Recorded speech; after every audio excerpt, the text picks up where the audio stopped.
I want to know everything about you. I'm sitting across from Julie at Soul Cafe.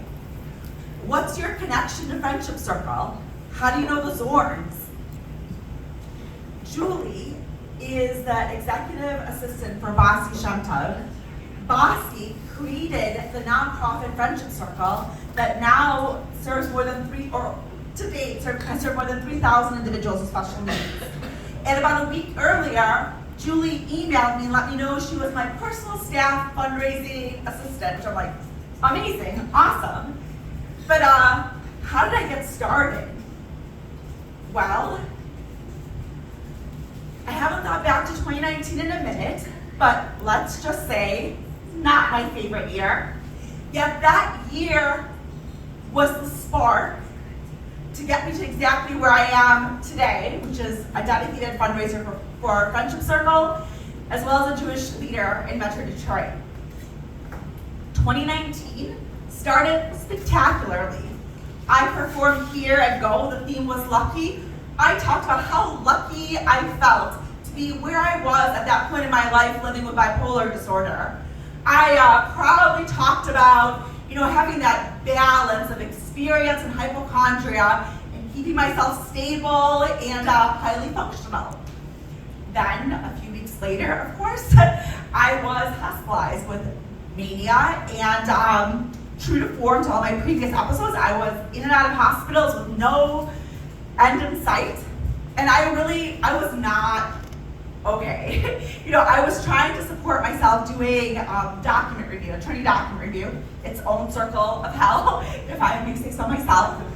And I was really struggling. And financially, I had this, financially I was not okay, but I had this thing, I needed to believe that $1 was not my last dollar. So I proved that to myself by using it to buy a donut almost daily. I would go to Dunkin' Donuts and be like, it's okay. And I remember if you filled out the survey, you get a free donut, so you can use the dollar toward a drink. Anyways, so one of these days, so it must have been June 2019, I'm coming back from, I left early, document review, decided to stop at Dunkin' Donuts, and I'm sitting there with my phone, and I'm just desperate to find a different job, just something else I could do.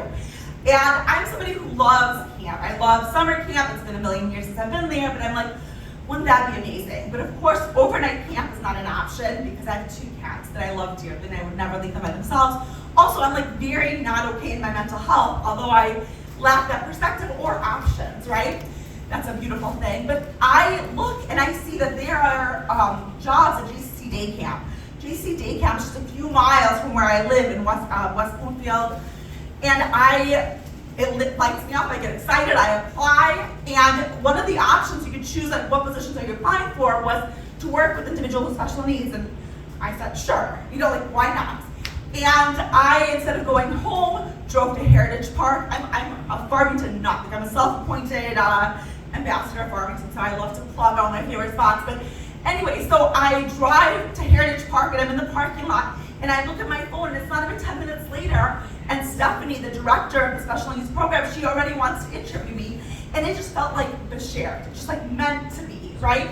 And so I get the position, and I take that letter that says I'm going to earn $250 a week straight to Yad Ezra so I can get food assistance. And before camp started, we had an open house where the parents and the campus can come in and they meet you and kind of get a sense of what's going to be going on.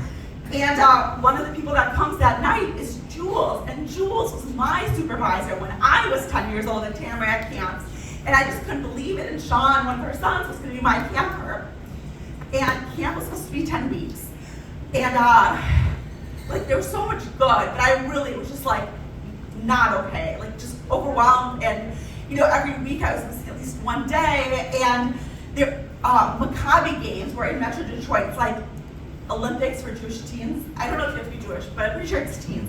But anyways, this is going to be in the exact same space where we're trying to work with special needs young adults. It's already a total nightmare to get anybody in a wheelchair out of that building. I don't know how it's safe because so having a whole group of young kids on top of that, I was my anxiety was this is not going to happen. So I gave my notice that I was leaving. So Soul Studio and Soul Cafe, they're part of Friendship Circle. They're like a mile from where the JC Day Camp was. And I don't remember the first time when I was there, but I remember like that summer, I'm like, oh, I'm not in camp anymore, so I'll volunteer and work with artists. And you know what, and the place was just like so exciting for me because there's art and there's these bios about artists, and it's all about inclusion. It's like all these things that are wonderful, but I'm firing at like all cylinders. You know, like so I'm like completely overstimulated by anything. And I remember being shocked when I, had a meeting with the director at the time, and he fired me. So like that was the beginning. I forgot that at the beginning. So the beginning of me getting so committed to Friendship Circle was being fired as a volunteer. And I remember I walk out of that office in that building, and I'm sitting in my car, and like my heart is pounding, and I'm like, I'm so angry, but I feel this need to show how valuable I am. So I don't think before that year I even did the Walk for Friendship, although like those signs, those purple signs are seriously everywhere, not to mention the magnets on people's cars.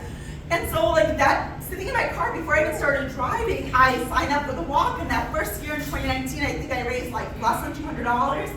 This year is my 5th year doing Walk for Friendship, and as of today, when I checked, I've already raised $7,300, more than 190 donations. Second place. Thank you so much. That rejection that fired, like that sparked this need in me to show my value. But the reality is, we are all valuable and worthy and sparkly exactly as we are. Thank you.